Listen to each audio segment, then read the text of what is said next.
Aquí, allá y en todas partes, junto a Hugo López.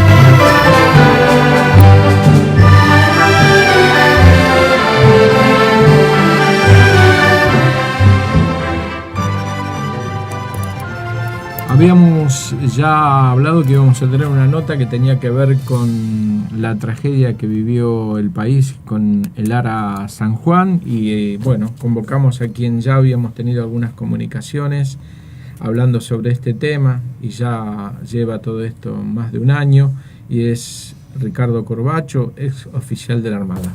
¿Qué tal, Ricardo? ¿Qué tal, Hugo? Buen día para toda la audiencia. Gracias que me hayas invitado, que me convoques una vez más acá hablar un poquito de esta tragedia, que es un tema que vengo siguiendo en profundidad, casi periodísticamente, como te lo decía el otro día, desde hace un año, y bueno, creo que es un tema más que delicado que hemos vivido el año pasado, entre todas las tragedias que vive nuestro país, ¿no?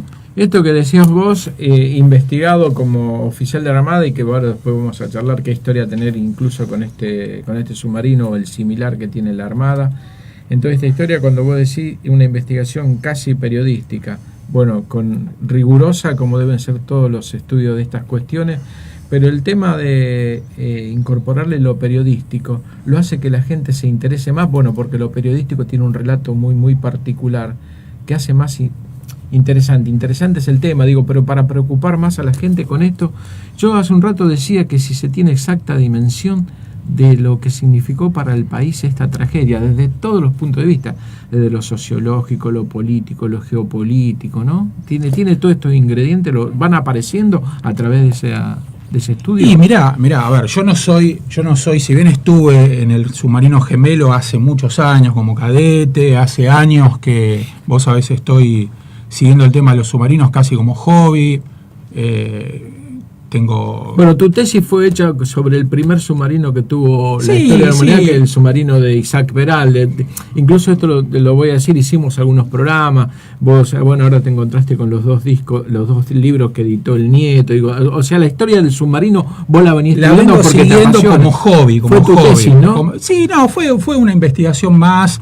No a nivel de tesis, pero es un tema que vengo siguiendo. Y cuando fue la tragedia del San Juan, me involucré muy en profundidad, casi por un tema, como le ha pasado a todos, incluso a los que son submarinistas, y que son los verdaderos especialistas del tema, que les pegó emocionalmente el tema con una conexión lógica, ¿no? Imagínate que me pegó a mí por una cuestión de haber estado ahí hace 30 años, de tener amigos marinos, de haber estado en la Marina, a los que han navegado y conocían a las tripulaciones. Balbi, por ejemplo, fue condiscípulo tuyo. ¿Cómo fue lo de Balbi? Enrique Balbi, que ahora está de agregado naval en Estados Unidos. O sea que sería agregado militar en los Estados Unidos. Claro. Agregado naval en Estados Unidos, en Washington, que fue el vocero durante la tragedia. ¿Cuál era tu relación con él? Los dos? Él es amigo mío, conocido de hace 30 años, nos hemos cruzado varias veces, pero en la escuela fue jefe mío. Ah, jefe tuyo. En la escuela naval. Una generación. Jefe cadete, claro. Cuando yo estaba en primero, él estaba en cuarto año. Ah, bueno, más o menos por ahí. Sí, nos conocemos, nos hemos cruzado. En el último año nos hemos encontrado varias veces a tomar un café. De la misma manera que me encontré con excomandantes, algunos a raíz de la tragedia los he conocido, del San Juan, de otros submarinos, con un ex almirante que tuve la suerte y el privilegio de navegar en el submarino Gemelo, que es el Santa Cruz, que ahora está en los astilleros, que está parado lamentablemente, está parada la reparación. Y he podido investigar, en el Senado, el tema del submarino ha transcurrido en los últimos 14 meses prácticamente, desde que desapareció el 15 de noviembre del año pasado. Un mes y un poquito más. Oye, digo, 13 meses. 13 meses y un poquito más. Básicamente por 3 canales. El canal judicial, que está en Caleta Olivia, con la jueza Yáñez, que demostró ser una jueza que la criticaba mucho al principio, que se preocupó por aprender. La verdad que todo el mundo que hablás Bueno, un tema de navegación y militar como ese tema, en cualquier juez le hubiese resultado una cosa, no sé. Como dijo uno por ahí, nuestros jueces saben de narcotráfico, saben de eso, saben de lo otro, pero de submarinos no, o sea, no tenemos. Pero claro, esta mujer se preocupó en aprender términos, tuvo que aprender a el decir. derecho marítimo era algo que era una de las materias opcionales en la carrera en abogacía. Derecho marítimo tendría que ver con esto, más o menos. No pasa tanto por derecho marítimo, pasa por comprender cuestiones hasta de proa a popa, terminología del submarino, cuestiones militares, cuestiones marítimas, oceanográficas, o sea, de torpedos, de snorkel, de la válvula ECO 19. En este país todos nos hicimos expertos en válvula ECO 19, que es sí, la válvula más famosa del país del último año, la ECO 19. La famosa válvula que si quedó abierta, si quedó cerrada. ¿Ustedes la estudian eso, esa parte lo estudian? No, ¿O no? Tampoco. Yo tampoco digo como oficiales de la Armada o es específico de los submarinistas. No, la ECO 19 es una válvula famosa de aire que se llama ECO 19 porque es E19 y E viene de una palabra en alemán porque son submarinos alemanes, sí, construidos en los años 80 en Emden, que fue traído por el capitán Zavalla, primer comandante en el año 83, desde Alemania a la Argentina, el San Juan. Cuando decís traído, decís manejándolo. En inmersión. ¿Siempre navegan en inmersión? Sí, y cada tanto salían con el snorkel a tomar aire para recargar las famosas baterías. Sí. Esta famosa maniobra que fue explicada en un montón de lugares, sí, y que es una maniobra crítica que tal vez durante esa maniobra tuvieron algún problema y metieron agua. A lo que voy es, ECO 19 viene de ahí, porque E tiene que ver con una frase que ves de válvula de aire en alemán, E19. A lo que voy es que la jueza, el canal judicial, tuvo que aprender hasta qué es proa y qué es popa, qué es babor y qué es tribor, sí, para poder meterse en la montaña de papeles y de testimoniales que debe haber ya a esta altura, que son cajas y cajas y cajas, y ahora tiene 67.000 fotos que vinieron del buque que encontró al submarino, que son repetidas, muchas son repetidas, son secuenciales. No lo sé, no las vi. No tenés ese dato. No. Pero trascendió que la pobre mujer tenía una computadora que no tenía ni Windows 10 y no podían ver las fotos porque eran, o sea, con esos medios trabajó y aprendió. Después todo el tema del submarino transcurrió en lo que para mí es un show político. Vos hablabas de 3 estadios, digo, el judicial. El judicial con, sí, la jueza. Con la jueza. Está investigando, que tomó más de 50 testimoniales. No sé si algunos están en carácter de indagatoria. Y que todo el mundo habla bien de la jueza por el esfuerzo que hizo por aprender y trabajar con los pocos medios. Se escucha eso. El canal legislativo, por decirlo, la pata legislativa, que es la comisión bicameral del Senado de la Nación, y que hay diputados y senadores, donde está Nilda Garré, donde está Montenegro, donde está Odarda, donde está Ana Sagasti, donde está, hay varios más, Miranda, que para mí es un show político. Es un show político donde ahí vemos el nivel de nuestros políticos, el nivel de desconocimiento, de ignorancia que tienen. Ahí está la mezquindad política, digamos. Totalmente, ¿sí? Totalmente. ¿Ah, sí? Después te hago un par de párrafos y hasta te voy a dar un ejemplo, porque lo que pasó desde que se encontró el submarino, pasaron 2 o 3 cosas. Se presentó nuevamente en la testimonial el almirante Srur, que era el ex jefe de la Armada. Se presentó nuevamente a Wad. Imagínate el show político fue eso. Con todo lo que yo lo critico a Wad, que vivo diciendo que es un ignorante. Pero fue un show político. ¿Qué otra cosa pasó? Llegaron las 67.000 fotos a Caleta Olivia, y la otra pata es la ejecutiva. Es la comisión de expertos que armó a pedido de Aguad, que hay 3 ex comandantes del submarino San Juan, el almirante Trama, el almirante Kenny y el capitán de navío Jorge Vergallo. O sea, los 3 poderes del Estado están, porque si están me decía metidos. El poder judicial, el poder legislativo y el poder ejecutivo, a través de esta comisión sería. Exactamente. O sea, los 3 poderes del Estado están acá. De alguna forma están involucrados en la mal o bien o no están, digamos. Tiene representación. Para bien, para mejor, todo. Entonces lo que ocurrió desde que se encontró el submarino, que fue a los 365 días y un día, a los 366 días, o sea, un año y un día de desapareció el San Juan, lo encontraron. Las sospechas que te voy cortando. Sí. Las Hagamos una charla, las sospechas de 365 días justo y un día ahí. ¿Tiene alguno, digamos, hay algún indicio que pueda generar alguna sospecha? ¿Eso fue? O bueno, a veces hay casualidades que son realmente que supera todo lo programado, ¿no? A bordo del buque que estaba en la búsqueda, el Seabed Constructor, de hecho se llama Seabed Constructor, que quiere decir constructor de la cama del mar o del fondo del mar, porque uno de los proyectos principales que tiene la empresa, que es Ocean Infinity, es mapear todo el fondo marino del mundo. Ese es uno de los proyectos que tiene. Sí. Sobre ese proyecto, de hecho, si uno entra a Ocean Infinity, que es la empresa que se contrató a riesgo, que si lo encontraba cobraba $8 millones, y si no lo encontraba no cobraba. Bueno, que hay toda una historia atrás de eso, todo un debate que hubo hace 2 meses atrás, un mes atrás, que si se iba. Bueno, ahora volvemos al tema. Y a lo que me preguntaste vos. Por qué, o sea, no esquivo la pregunta, te quiero hacer una introducción. Uno de los objetivos, si uno entra a la página web de Ocean Infinity, Hugo, es construir y mapear todo el fondo del mar. Tienen mapeado varios lugares. En el Mediterráneo, en Asia, donde buscaron el avión desaparecido, el 337 famoso. Bueno. Entonces ahí tenés los que dicen, lo hacen porque están conectados con la CIA y con los servicios de inteligencia navales y porque un oficial que trabaja en Ocean Infinity trabajaba en la CIA, entonces probablemente lo hacen para investigar y eso después lo ven. Es una empresa civil que trabaja para ganar dinero. Si detrás de eso hay servicios de inteligencia, que los debe haber como en cualquier actividad que tiene que ver con la geopolítica. Yo no lo voy a poder probar. Y si los hubiera, es entendible. Es entendible. Ahora, nosotros somos un país, vos me dijiste, sospecha que por qué justo el último día. Y bueno, están los que dicen, mirá, tenían todo ploteado, tenían que cumplir con el plazo del contrato, aprovecharon a plotear todo eso porque les sirve para su proyecto y el último día lo encontraron.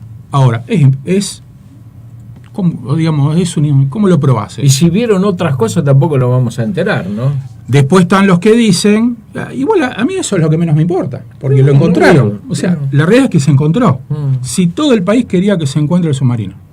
Este es uno, casi te diría que es el único caso donde en un año se encontró un submarino perdido, que estaba desaparecido. Porque en el ruso, aquel que hablaba de la cuenta atómica, estaba a 150 metros de profundidad. Pero fue mucho más tiempo, ¿no? El lapso de tiempo. Pero sabían a dónde estaba. Si lo veían desde arriba, se veía. Estaba como en una pileta de natación. Después hay todo un tema político con Putin, que si quiso, ahora va a haber una película sobre el Kursk, que si quiso aceptar o no la ayuda. Pero, digamos, la realidad es que si uno mira, en un año haber encontrado el submarino, es un logro. Lo que pasa es que dentro de todo ese logro, con los idas y vueltas políticos y toda la cuestión de la opinión pública, hubo un montón de idas y vueltas, pero se encontró. Entonces, que Ocean Infinity haya ploteado un pedacito así de nuestra plataforma submarina, que está totalmente ploteada y conocida por las potencias, es algo que vos tenés que ceder, es mi opinión, y la opinión de varios con los cuales charlé. Es algo que vos tenés que ceder. Si vos sos un país mediocre, o sea, partamos de la base, hago un paréntesis, que esto sea una charla. Hugo, todo esto que estamos hablando es dentro de un país que está quebrado, que está endeudado, con parte del territorio comprometido con un montón de problemas, de una fuerza imperial, con 30% de pobreza. O sea, dentro de todo lo que es Argentina hoy por hoy, y desde hace muchos años, estamos hablando del tema de las Fuerzas Armadas y de un submarino perdido. Sí, donde Malvinas no es ajeno, ¿no es cierto? ¿Está bien? Con lo cual yo lo que te puedo decir es, hay ideales que yo creo que hasta es ilógico decir, porque podemos llevar la charla a decir, ¿y qué va a pasar? Si vamos a comprar un submarino nuevo, si cómo Brasil tiene submarinos nuevos y Chile, y nosotros no. Terminando ahora, ¿no? O sea, está bien, estamos hablando de un país totalmente con los problemas que tiene. Ahora, volviendo al tema específico del submarino, a mí en lo particular, y hablando con varios expertos en el tema y que saben muchísimo más que yo de geopolítica, por más que yo lea del tema, y que son expertos de verdad, dice, el objetivo era encontrar el submarino, el objetivo político del país, estratégico, hasta mundial. Toda la comunidad submarinista quería encontrar el submarino, pues están atentos y estaban atentos y están atentos a saber qué pasó. O sea, les interesa el tema. Y esto tenía que ver independiente. Que venga una empresa y nos plote un pedacito así en el mar, que yo agradezco en parte, aunque suene fea la palabra, que la tragedia del submarino por lo menos haya levantado de nuevo la conciencia de lo que es nuestro mar y de lo que es nuestra plataforma marítima, que es más grande que nuestro territorio continental. La locura que produce desde el punto de vista social no saber qué pasó, ¿no? Cuando se van tejiendo todas estas cuestiones. Lo bueno es que se descartaron un montón de estupideces. ¿Esto se encuentra gracias a la tecnología o a la eficiencia o a lo eficiente que fue esta empresa? A las dos cosas. A las dos cosas. A las dos cosas. Si no tenés la tecnología, por más eficiente que sea, no lo encontrás. Digamos, porque hubo otras fuerzas buscándolo hoy, fuerzas poderosas, fuerzas navales poderosas. Claro. ¿Por qué lo encuentran ellos? Porque es una búsqueda científica. Mirá. ¿De la que no tenían las otras fuerzas? No. Ninguna fuerza, ni Estados Unidos ni Rusia, tienen en sus Fuerzas Armadas buques científicos para la búsqueda de submarinos a 900 metros o a 3.000 metros. Eso llama la atención, ¿eh? ¿Qué pasa? Eso porque no se dedican a eso. Se dedican a la búsqueda. Bueno, pero tienen eso. Digo, la pregunta es... Y si lo tuvieron, Rusia, digamos, los países que tienen grandes fuerzas navales, digo, no tienen preparada ante la contingencia de que ocurra esta cuestión. Hay una organización que se llama ISMERLO, que vos podés adherir o no, participar o no, que se juntan y entre todos tienen algunos medios de búsqueda y implica un interés real del país, participar en procedimientos. Entonces ante un evento salen a ayudarse. Mirá, el esfuerzo de búsqueda que se hizo los primeros días, que vinieron de todo el país, sí. Ese esfuerzo no se termina de valorar. O sea, que rápidamente un montón de países hayan venido a ayudar. Y eso descarta toda hipótesis de sabían dónde estaban, pero lo ocultaron, pero no se encontró, pero se encontró después. O sea, ¿en qué cabeza cabe que van a venir de 10 países diferentes y va a haber 40 buques para buscar un submarino, verlo y ocultarlo, y se pusieron todos de acuerdo para no encontrarlo? No lo encontraron porque la tecnología con la que se buscó no apuntaba a encontrar un submarino a 900 metros, encontraron 907 metros. Pasaron por arriba por lo menos 10 veces y no lo vieron.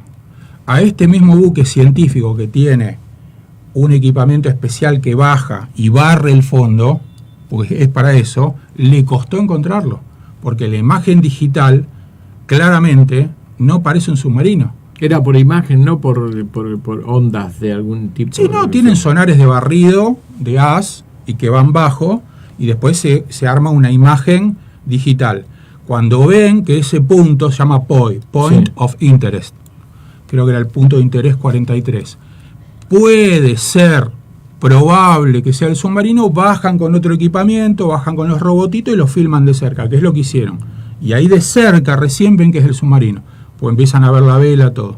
Pero no es para nada sencillo. O sea, vos estás a 9 cuadras para abajo en un mar oscuro, los buques de guerra que pasaron, los aviones que mandaron, no eran para encontrar un submarino en el lecho posado a 900 metros. Por eso no se encontró. ¿Qué encontraron?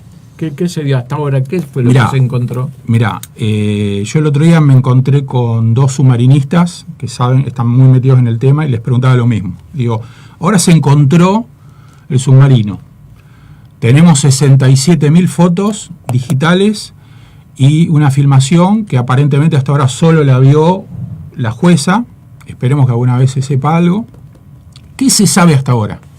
¿Qué se pudo confirmar y qué se pudo descartar? Bueno, empecemos por lo que se puede descartar, lo que se descartó. Lo que se descartó totalmente, a pesar que algunos ya lo habían descartado teóricamente por cuestiones de lógica, de sentido común y de doctrina, aunque gran parte de la sociedad seguía sospechando, es la hipótesis de un ataque. No hubo ningún ataque, en absoluto. ¿Por qué? Porque el informe preliminar que lo hizo el capitán submarinista que iba a bordo, no nos olvidemos que en el buque que lo encontró, en el Seabed Constructor, Sí. iban familiares, Ajá. iban auditores, iban familiares observando todo lo que se hacía. Y uno de los familiares de a bordo es Luis Tagliapietra, abogado, que es parte demandante. Entonces, él mismo, que es parte interesada en encontrar responsables, vio todo lo que pasó. ¿Me explico lo que quiero decir? Sí. Bueno, ahí hubo un informe preliminar escueto, corto, que mandó Ocean Infinity y el Seabed Constructor, que fue el que presentó a Watt con el capitán Balbi al otro día que lo encontraron, el día 17 a la mañana en el edificio Libertad, donde claramente se ve con las primeras imágenes y se explica que el casco resistente está implosionado y que alrededor hay escombros que no se dispersaron demasiado. El submarino... Esos esto escombros se mostró- formados ¿por qué? ¿Por qué cosa? Ahora lo explico. El submarino que uno ve, eso se ha explicado creo que en más de 50 programas de televisión, lo que uno ve por afuera es chapa naval. Es una chapa finita, porque pasa agua de afuera y de adentro. El submarino verdadero, ancho de 33 milímetros, que tiene un acero especial, que se llama HY80, porque en inglés quiere decir High Yield 80, que es alto punto de ruptura, todo un tecnicismo ahí que estuve un día entero estudiando del HY80 para entenderlo. Está adentro, no se ve. Eso es lo que se llama casco resistente, que es donde no entra el agua. Ahí adentro vive la gente. Sí. Ahí adentro están los motores. Ahí adentro no tiene que entrar agua. Ahí adentro están las baterías. Ese casco es más chico. Ese es el casco que implosionó. Entonces, eso descarta totalmente lo de un ataque. Por la forma en que implosionó. Porque implosionó por presión del agua. Eso está 100% probado. Está casi probado que implosionó a mucha profundidad. Probablemente a 500 metros, a 600, dicen algunos. ¿Por qué? Porque al implosionar todo lo que está por afuera, la vela, que es la famosa torreta esa que se ve, Sí. se llama vela. Sí. La calota, el cono de proa de libre circulación, el cono de popa, la hélice, algunas partes, los planos que son los timones para subir y bajar, todo eso se desprende. Al implosionar, lo que está agarrado se desprende. Entonces todo eso cayó alrededor. Eso se llaman escombros. Son Ajá. partes metálicas. Sí. Pero sí, al sí. estar cerca, lo que explicaba Balbi, me lo explicaban un par de ingenieros navales la semana pasada, que me reuní con ellos,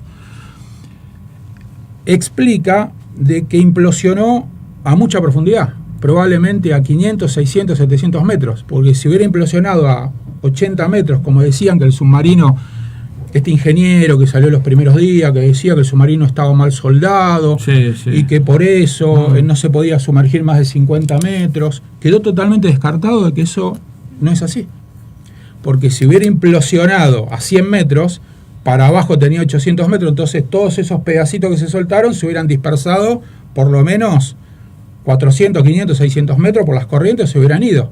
Al quedar todos alrededor del submarino es porque implosionó a baja profundidad, a mucha profundidad, ¿me explico? Cerca del fondo. Ahí cuando a esa Eso descarta totalmente la teoría del ataque. y estaban a esa profundidad, 400, 500 metros.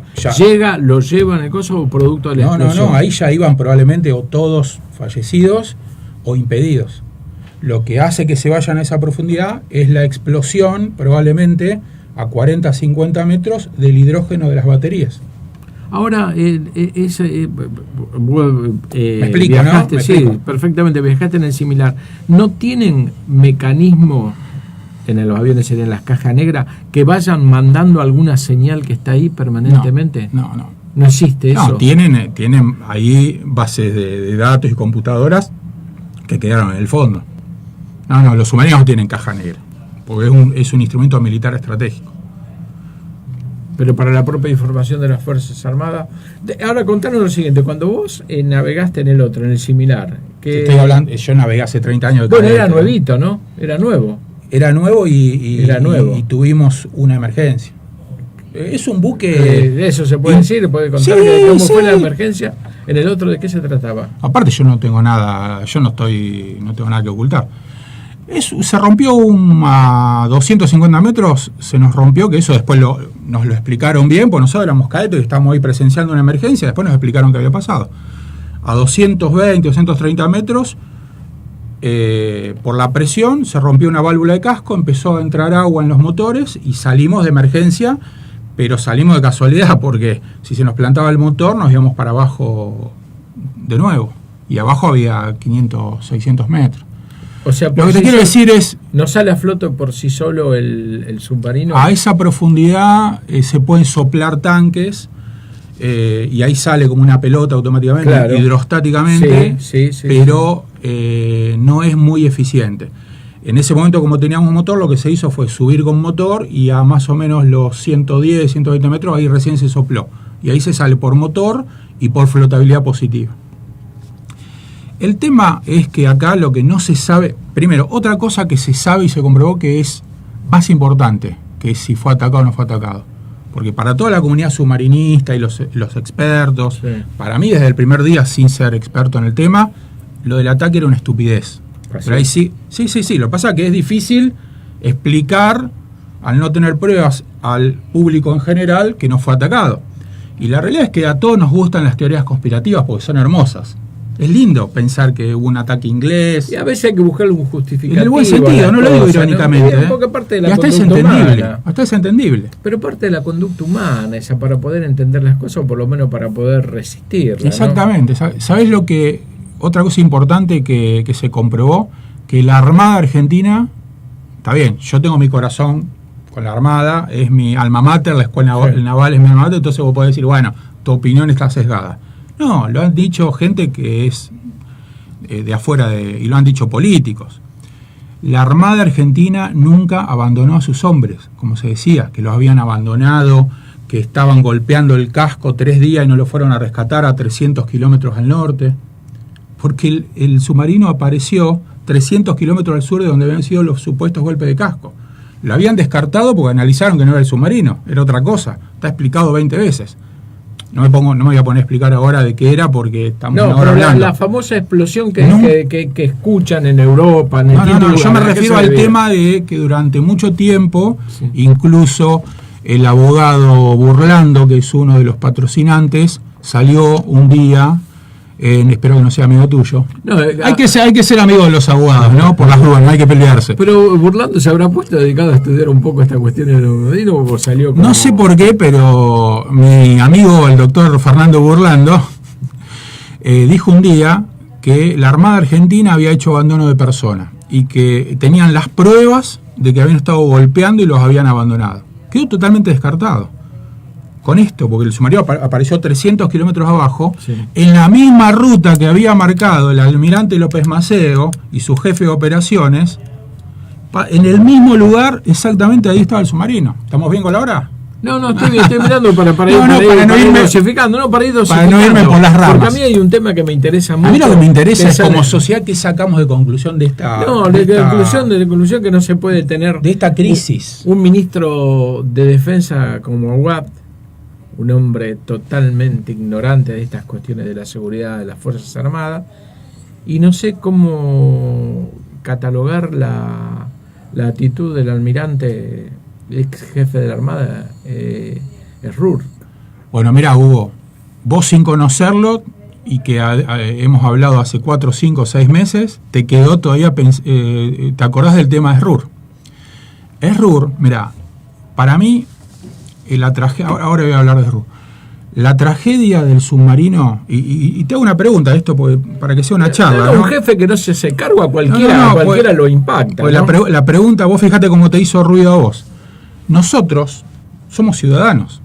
O sea, nuestros líderes, entre comillas, políticos, el presidente, los ministros, los jefes de las Fuerzas Armadas, en algún punto son empleados nuestros. Son personas a las que uno espera verlos actuar. Sí, empleado del Estado Nacional, digamos. Por decirlo, ahí no es la frase más adecuada, pero gente que cuando las papas queman, no llegamos al extremo de una guerra. También, uno espera verlos actuar mínimamente de forma honorable y decorosa y poner los cojones arriba de la mesa. Eso lo dijo Pisolito y lo marcó. Bueno, vos tenés amistad también con Pisolito. Pisolito, coronel del ejército. El otro día fue el cumpleaños sí, de él, así que sí, le mandamos un saludo desde acá. Exactamente. Agregado militar en los Estados Unidos. Ese sabe de verdad, ese sabe de verdad. Estuvo en Haití, Fuerza de Paz. El tipo asumía el compromiso. Estaba puesto ahí. Bueno, voy no a están eso. para decir realmente que el jefe de la Armada diga lo que dijo. Mira, voy a esto, Hugo. ¿Por qué te digo que la Armada se comprobó que no abandonó sus hombres? Lo bueno que yo saco de la crisis, entre otras cosas, que la Argentina empezó a tener conciencia del mar, de todo el tema de la pesca, de la depredación, de la importancia. Otra cosa que valoro es, para el que está muy metido en el tema, se vio el amor de mucha gente por el tema de la Marina, especialmente en el interior. En Buenos Aires, yo soy de Buenos Aires, yo pido casi que no haya un monumento, que no hagan nada del San Juan, porque sé que a los 3 días va a pasar un energúmeno enfermo y le va a hacer un graffiti. En el interior han hecho homenajes.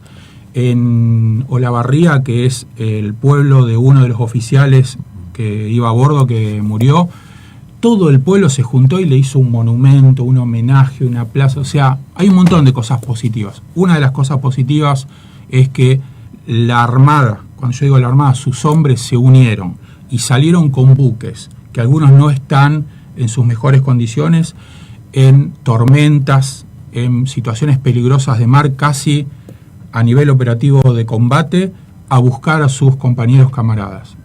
Eso pasó. Y pasó a veces desapercibido. Esa misma institución, cuando yo digo institución digo los hombres, que puede haber ahí dentro, hay hombres buenos, excelentes y malos, como en todo grupo. Estaban liderados, entre comillas, por un imbécil.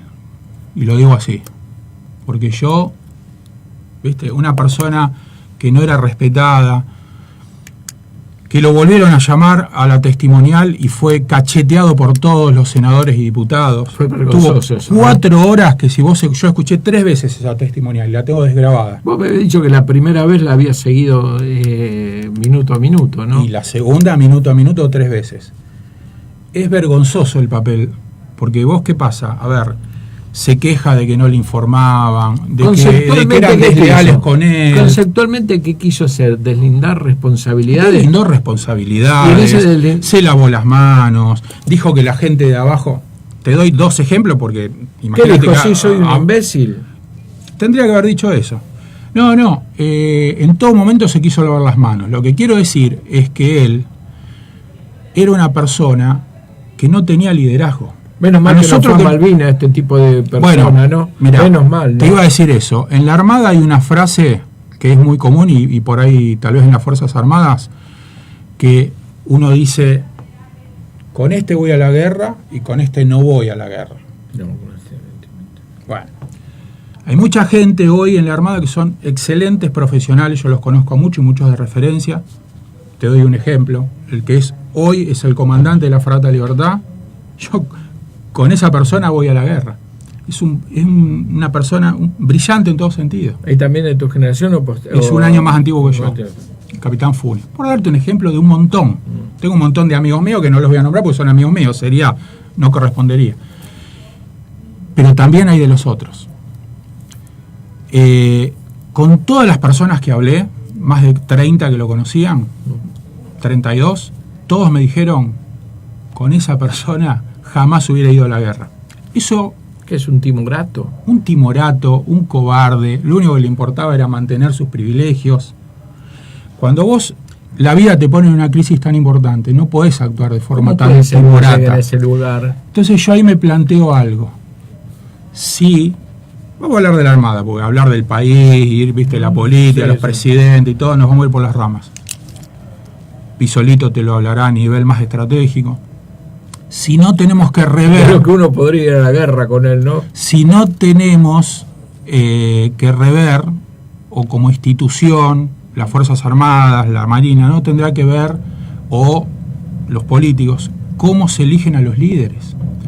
¿Cómo puede ser que habiendo gente tan buena, el que llega a ser almirante jefe de la Armada sea tan mediocre? Esto yo generalmente algo que a nosotros nos gustan las frases célebres, esas cosas. Tengo una. Generalmente lo que hablo con Pisolito. No sé si me explico, ¿no? Vos sabés que, por ejemplo, digo, los militares que estamos hablando, el columnista del programa, dice, poder ir a la guerra civil, un hombre que va a defender la patria, porque tiene sentido patriótico, adelante de todo eso, y alguien que ante una tragedia semejante, la primera intención que tenga es deslindar responsabilidades, aún exponiéndose como un imbécil. La tragedia del submarino San Juan, a ver, no sé si compararla con una guerra porque sería una locura, pero fue una crisis.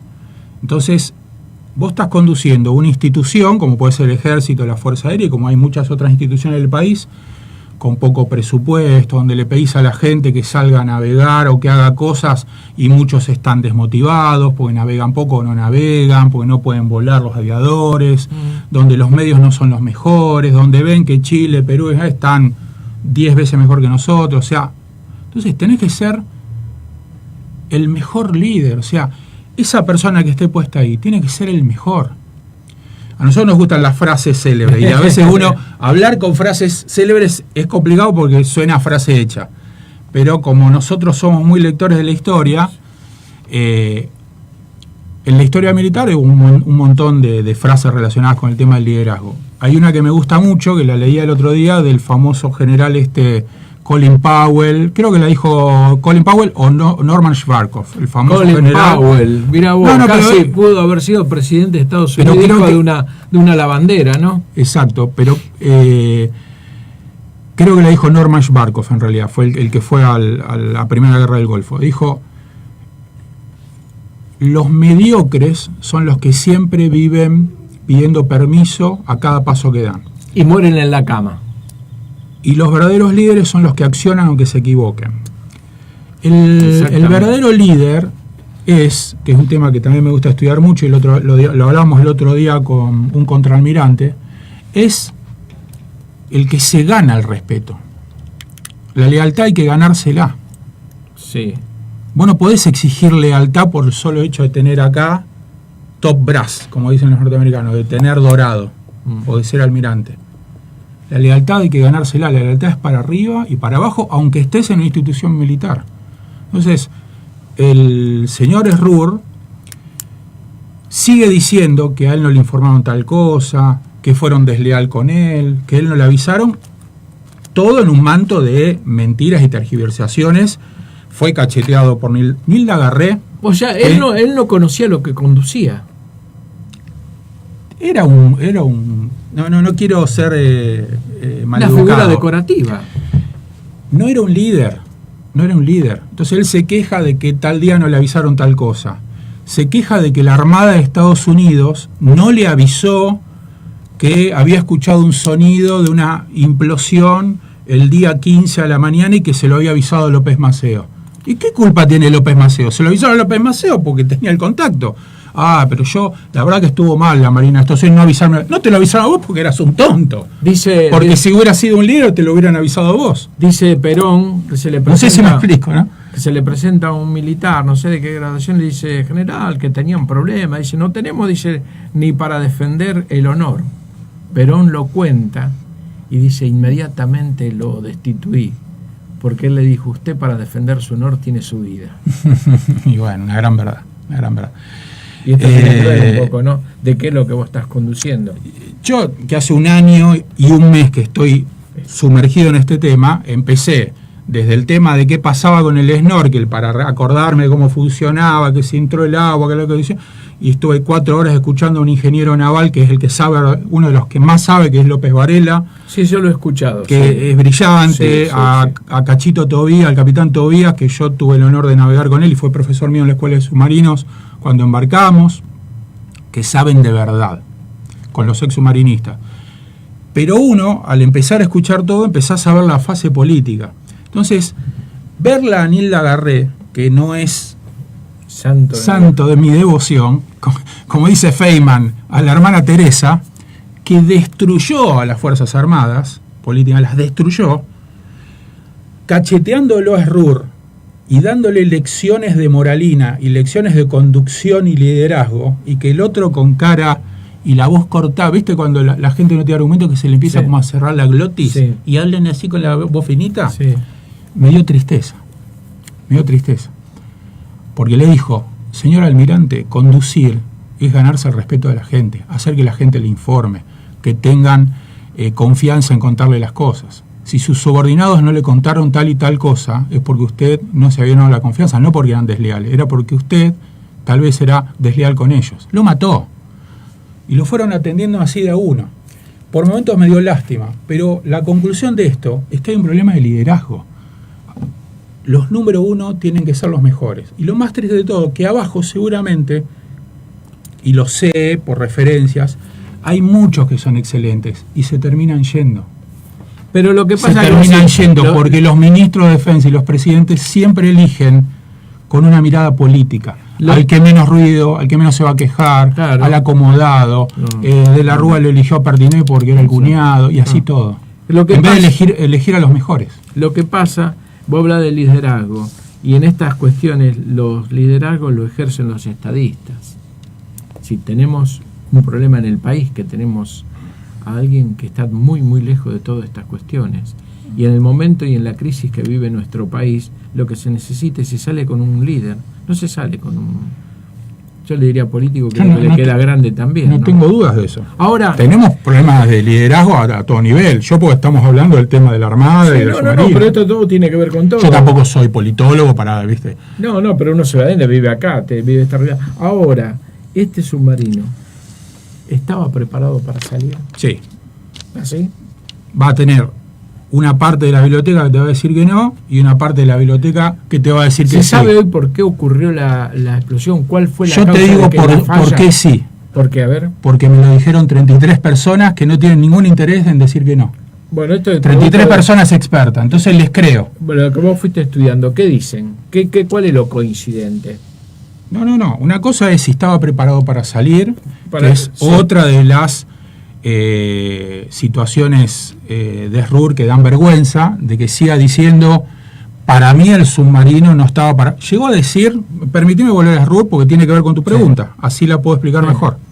Llegó a decir, yo en lugar del capitán Fernández, y no le hubiera puesto una calificación de 4,25. Los comandantes, esto se explicó un montón de veces, hasta lo explicaron en el Senado, cómo se hace. Antes de zarpar, hacen todo una planilla de cómo está el buque. Sí. Y dicen, yo estoy para zarpar. Ahí está todo el famoso tema de, ¿viste? Si van a zarpar, no son suicidas, saben que están para zarpar. La propia vida, eso iban adentro. Más allá de que el submarino pierda o no pierda aceite. Porque es verdad que el submarino perdía aceite, pero eso no hace que el submarino se hunda. Esa es otra discusión. SRUR sigue diciendo, yo creo que el submarino no estaba para navegar. Y 20 veces dijo que él no sabe de submarinos. Entonces, ¿con qué autoridad dice yo le hubiera puesto otra calificación? Igual alguien que está, puede decir yo no sé de submarino estando en ese lugar. No digo conocerlo, pero saber de qué se trata. Eso como es. Sí, física cuántica. Sí, sé de qué se trata. No, sí, porque vos, el hecho que seas jefe de Estado Mayor y seas de especialista artillero, no podés ser especialista en submarinos. Pero no siendo especialista de submarino no podés... No digo especialista, saber de qué se trata. Él sabe de qué se trata, pero no a nivel de especialista de poder decir yo le hubiera puesto otra calificación al submarino de zarpar, es de una infamia total. Bueno, ahí sobre algo que hizo el comandante que ni él estuvo ahí y ni sabe y no es submarinista. Decime, en esta cuestión y después de la decir Armada, el submarino no hubiera zarpado o no estaba para navegar. Pero en esta cuestión de la Armada, en esto que vos conocés, el tema 2 submarinos haciendo esa tarea, ¿es una tarea lejana? ¿Es una tarea lejana al jefe de la Armada? Porque digo, el jefe de la Armada, a ver si los muchachos, cómo estaba preparada la comida el domingo a la tarde en Puerto Belgrano. Bueno, eso no. Pero 2 submarinos, ¿es algo lejano o que tiene que estar presente muy cerca de él? No, a ver. A ver si no sabía, yo le hubiese dicho que no. A ver, va a salir un submarino. ¿Es algo que pasa por el jefe de la Armada? A ver, el jefe de la Armada no puede estar en todo porque es el jefe de la Armada. En la comida de tiene un cargo casi también político protocolar, porque por ahí estaba como estaba, que estaba recibiendo una medalla en Uruguay cuando fue lo del submarino. Sí. ¿Está bien? Bueno, no puede estar en todo. Y él no es el comandante de la Fuerza Submarina. Los que tienen que estar ahí son el comandante de submarino, el comandante de la Fuerza Submarina. Bueno. Ahora, después, cuando pasa la tragedia, salir a decir cosas totalmente infames de yo tal cosa, yo tal otra, yo dije que no había salido, es algo totalmente diferente. Decir de que a él no le informaron de que el submarino había salido, los propios almirantes retirados. Eso es ajeno, eso es mi pregunta. Eso, el submarino salió, es muy lejano. No es ajeno, es una persona mentirosa que actuó y tergiversó las palabras y las situaciones. Toda la Armada estaba enterada, porque se cursan comunicaciones, de que había una operación donde había un submarino. Él no puede decir, a mí no me avisaron. Eso es lo que creo que vos, porque no era secreto. No era secreto, Hugo. Esa planilla va del jefe de la división submarino, todas esas cuestiones se hablan, o él se entera porque alguien le comenta, o está dentro del esquema. No es el punto. Él puede o no leer el despacho donde dice que va a salir la flota y un submarino. Y por ahí no lo leyó, pero no cambia en nada. Él lo que no puede decir después de que se lo ocultaron, porque está toda la Armada enterada y todos los comandos de componentes, componentes de la Infantería Marina, la flota, informados de que hay operaciones. Es cuestión de agarrar y pedir mandaba el papel de a ver cuáles son las unidades y leerlo. Por ahí no lo leyó porque no tenía tiempo, y no tiene nada de malo, porque estaba con otras cosas. Pero después, cuando pasa la tragedia, no puede usar eso como argumento de que no me informaron. Y las pavadas que no le informaron es porque no le tenían respeto. Pero lo que no le informaron no tiene nada que ver con la tragedia, ni con la búsqueda, ni con la no búsqueda. Son todos argumentos que usó él. ¿Quién lo nombró a este? ¿Quién lo nombró en ese cargo? Macri y el Ministerio de Defensa. ¿El anterior cómo venía? Martínez, el que estaba antes de Aguad. El ministro que estaba antes de Aguad. Él lo nombra. Sí, lo nombra el presidente, es todo un acuerdo. Diga, mira, es probable este hombre, ¿Qué pergaminos tenía este hombre para ocupar este cargo? Yo no vos te lo deben comentar. Pero ¿qué Hugo, pergaminos había? Voy a esto. No me voy a poner a hacer el currículum de RU porque no corresponde. Evidentemente tenía una buena experiencia profesional, había ocupado cargos importantes, nunca había tenido ningún problema. Pero a la hora de la crisis, actuó como un infame, como un cobarde. No había tenido ningún problema. Vos recién hablaste de que quiénes son los que nunca tienen problema y nunca cuestionan nada. No, por eso voy. Por eso digo que tal vez hay que revisar el sistema de liderazgo y lograr que los que llegan a ser número uno sean, por lo menos, si no son los mejores, casi los mejores. No puede ser que siempre tengamos, entonces el tema, por ahí vos me has hecho una pregunta y no te la terminé de contestar. ¿Qué pasó exactamente? Lo que hoy se sabe es que hubo una implosión, que no fue un ataque, está en el mismo lugar que se había buscado y no lo habían encontrado hasta que lo encontraron, porque no pudieron, porque estaba a 907 metros, y lo que todavía hay que determinar, qué fue lo que pasó entre el plano 40, que son 40 metros de profundidad, en el medio de la tormenta, habían tenido un cortocircuito con un principio de incendio, que eso lo comunican a las 8 y pico de la mañana, y avisan, principio de incendio controlado, personal sin novedad, eso significa que no había ningún herido, no había ningún problema, no había ninguna novedad para informar, pues podrían haber puesto 2 personas asfixiadas. Nos vamos a plano 40. Plano 40 porque estaban en el medio de una tormenta. Ya se explicó que el submarino en superficie se mueve como una pelota de fútbol, como una, en el medio de una tormenta es una locura, no podés vivir. Bravo eso vos que estuviste. No podés estar, se atan. Yo estuve media hora en una tormenta y nos fuimos para abajo. No podés estar, es como estar en una coctelera. Sí, pero no lo digo por lo que viví yo, porque ni me acuerdo, lo digo por lo que cuentan todos. No podés estar. Se fueron a 40 metros, que es una decisión de comando. Algo que hay que entender es que el comandante en el mar es el comandante en el mar. Es toda una institución naval histórica mundial. Por eso es el comandante, para tomar decisiones. No puede estar llamando cada 5 minutos a tierra para preguntar qué hace. Lo podría haber hecho, pero no es lo habitual. Él decide. Después está qué responsabilidad, con el diario del lunes, todos somos perfectos. Claro. No, yo hubiese, no. Están los comandantes que dicen, y yo no me hubiera ido a 40 metros con eso, hubiera ido y hubiera aguantado aunque se mueva y hubiera puesto proa al OE, y el otro dice, no, por... La realidad es que ahí estaban ellos.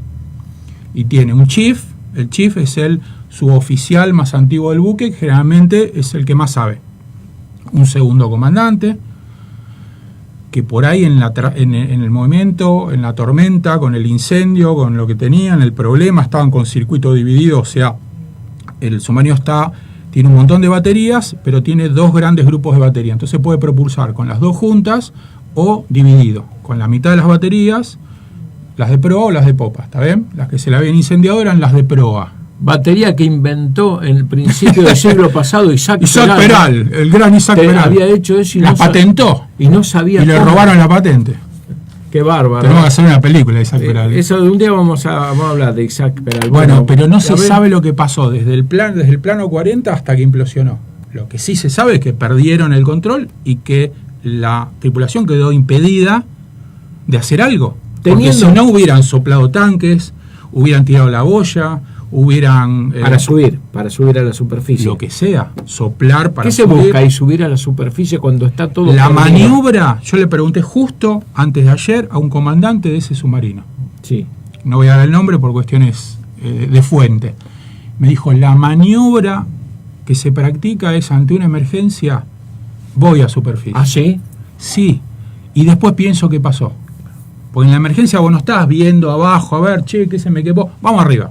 Y ahí vemos qué pasó. Voy arriba y me quedo flotando como... Y no pudieron hacer eso, entonces aparece... Ni siquiera pudieron hacer eso. Sí. El oficial de inmersión... que eso, ¿qué presumí? ¿Que fue por una decisión o por un problema técnico? No, que no fueron por la explosión, por la explosión de hidrógeno. Un problema técnico, no pudieron subir. La explosión de hidrógeno, que es lo que dicen todos los que saben, sí, que seguramente fue eso. Un explosivo terrible, ¿no? Vos tenés una pérdida de gas en la cocina de tu casa, Dios no quiera, una persona. Se junta gas, prendés la chispa y explota. Bueno, imagínate eso. No, el hidrógeno es una cosa tremenda. Estamos hablando de cada batería, es así, tienen... Bueno...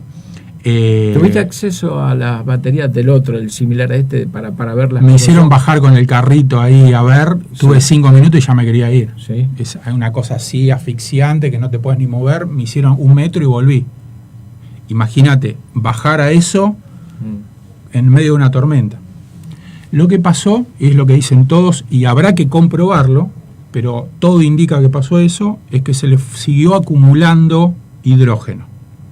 ¿Por qué? Como se mojaron las baterías, porque entró agua y el único lugar por el que entró es esta famosa válvula ECO 19, que hay que ver si se comprueba, si quedó abierta, porque si no, no hubiera entrado agua. Si quedó abierta porque se la olvidaron, porque se mojó. Eso produce vapores, las baterías producen vapores de hidrógeno permanentemente, las desconectaron, pero las desconectaron del tablero. Abajo siguen conectadas con las barras. Las barras son como los cables, lo que pasa es que como tienen que ir doblando y son tan gruesas, no se usan cables, se usan barras, que son como si fueran las tabletas de chocolate de metal. Es la que conduce entre los bornes. Eso sigue conectada, hay que entrar ahí en el medio de una tormenta con gases a desconectar una por una. Porque ya medio estamos... Sí. Una hora, pero para que quede claro. Sí, hagamos como con lo que se tiene, un resumen. Con lo que se tiene, que se este submarino implosionado, bueno, cadáveres ahí, toda esta cuestión. ¿Suponés que puede llegar a tenerse un dictamen de realmente lo que pasó? Ojalá. ¿Es difícil? Mirá, uno de los que habla bastante seguido es el ingeniero Tetamanti, que estuvo en la construcción de Media Vida, en las reparaciones, y dijo algo interesante, y lo dijeron varios. Hay 67.000 fotos y un video, y está exactamente como quedó posicionado. Si todo eso se puede reconstruir bien con una simulación y detectar determinadas cosas, por ejemplo, se puede detectar cómo están los planos, cómo está la posición del motor, si está a toda velocidad, algunas cosas. Para eso hay que sacarlo, ¿no? No. ¿Se puede hacer abajo? Bueno, hay un montón de teorías. Están los que dicen que hay que sacarlo, los que dicen que no hay que Pero sacarlo. se puede hacer en las condiciones, donde está en el lugar donde está hoy, se puede profundizar No en lo el sé, estudio. no lo sé. Los expertos dicen que con todo lo que se investigó y con todas las fotos que se sacó, se puede saber mucho y tal vez se llegue a saber O por lo exactamente menos qué pasó. aproximado.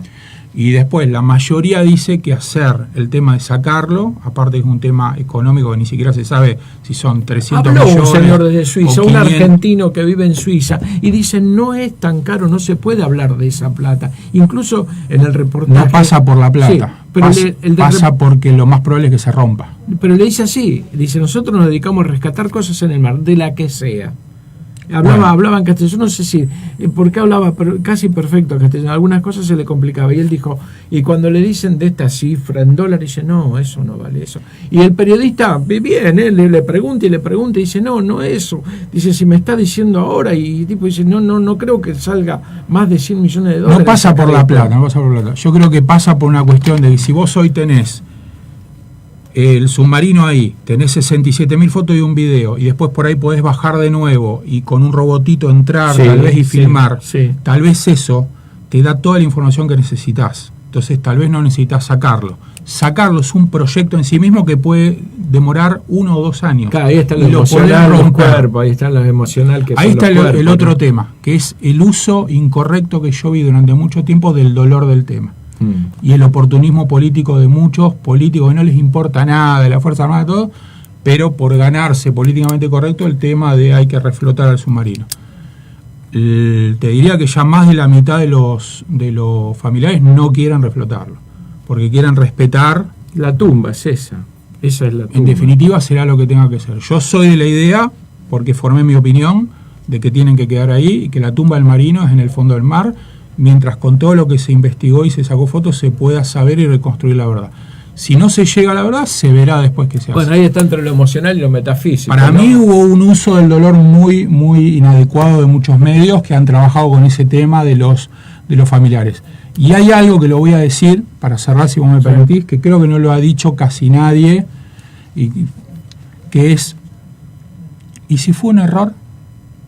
Tal vez nunca lo podemos comprobar, o sí, pero nadie lo va a decir.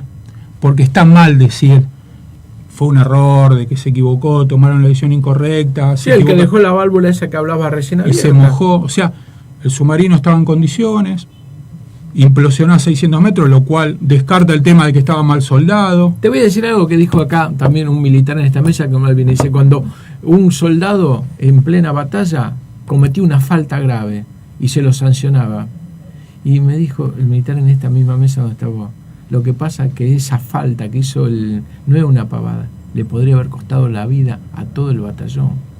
Entonces hay que tener en cuenta. Lo que digo es que estaban en una tormenta, sí, digo, estaban en una emergencia. El que cerró mal la válvula, no la cerró. Fue una cadena de eventos, porque eso generó otra cosa, eso generó otra cosa. Lo que digo es... Era una génesis, digamos, ese despiole. Lo que digo es, tal vez nunca se llega a comprobar de que fue un problema de mantenimiento, o de falla, o de esto otro.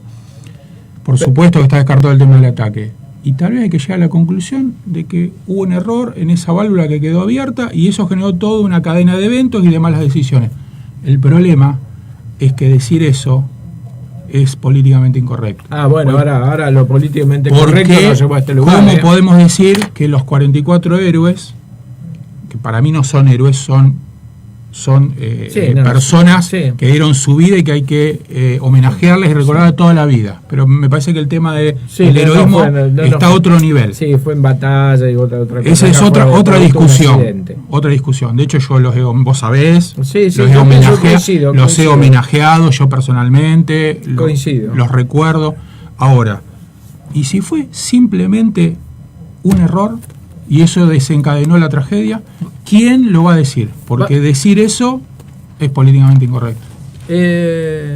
¿Vas a hacer el libro? ¿Lo vas a hacer con todo esto que No, es un proyecto, vamos a ver cómo avanza. Lo que pasa es que uno se va metiendo en un tema... Tanta documentación que tenés documentado, tanto análisis de los discursos, de lo que dijo, lo que se de hizo, las testimoniales. Sí, no es la idea hacer tanto el tema de la investigación de qué pasó, porque eso hay gente que sabe más.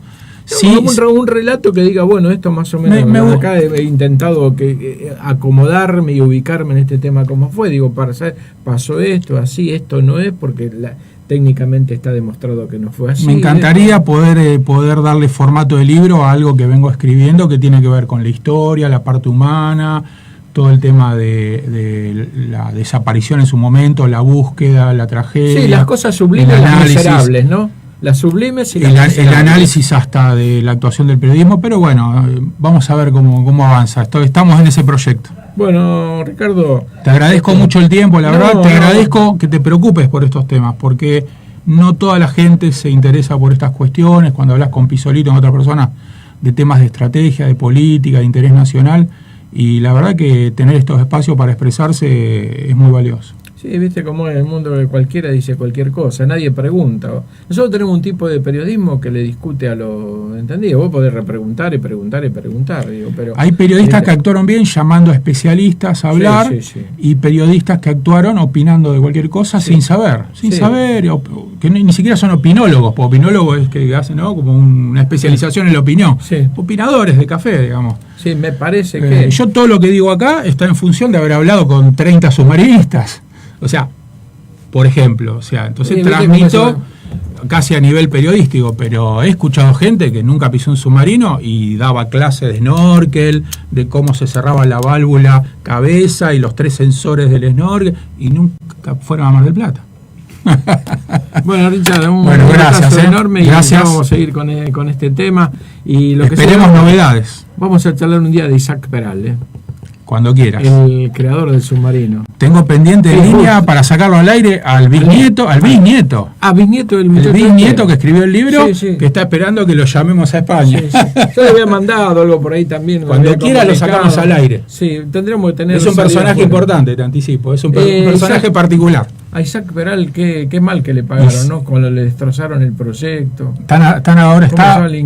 El bisnieto ahora está con un proyecto para hacer una película. Era inglés el que le baja y bueno, todo, digamos que Isaac Peral era un masón de altísima graduación. Es una historia larguísima. Ahí creo que tuvo un poco de eso también, destrozándole el proyecto, ¿no? Aparentemente un tema ahí con la masonería inglesa que le robaron el proyecto, una historia. Bueno, es para hacer 3 películas. Ya vamos a charlar eso. Bueno, pero saquémoslo al aire a San Mateo Isaac Peral, que es el bisnieto, que es muy interesante y habla muy más allá de su tonada, en una forma muy interesante. Pero bueno, tenemos que hacer el contacto con Cartagena. Vamos a ver cuando tengamos salida al exterior o yo le pueda encontrar la vuelta de cómo se Claro. Bueno, gracias. Un abrazo grande, Gabo. Gracias. Así terminamos el programa de hoy y bueno, ya vamos a cortar la grabación después del avance.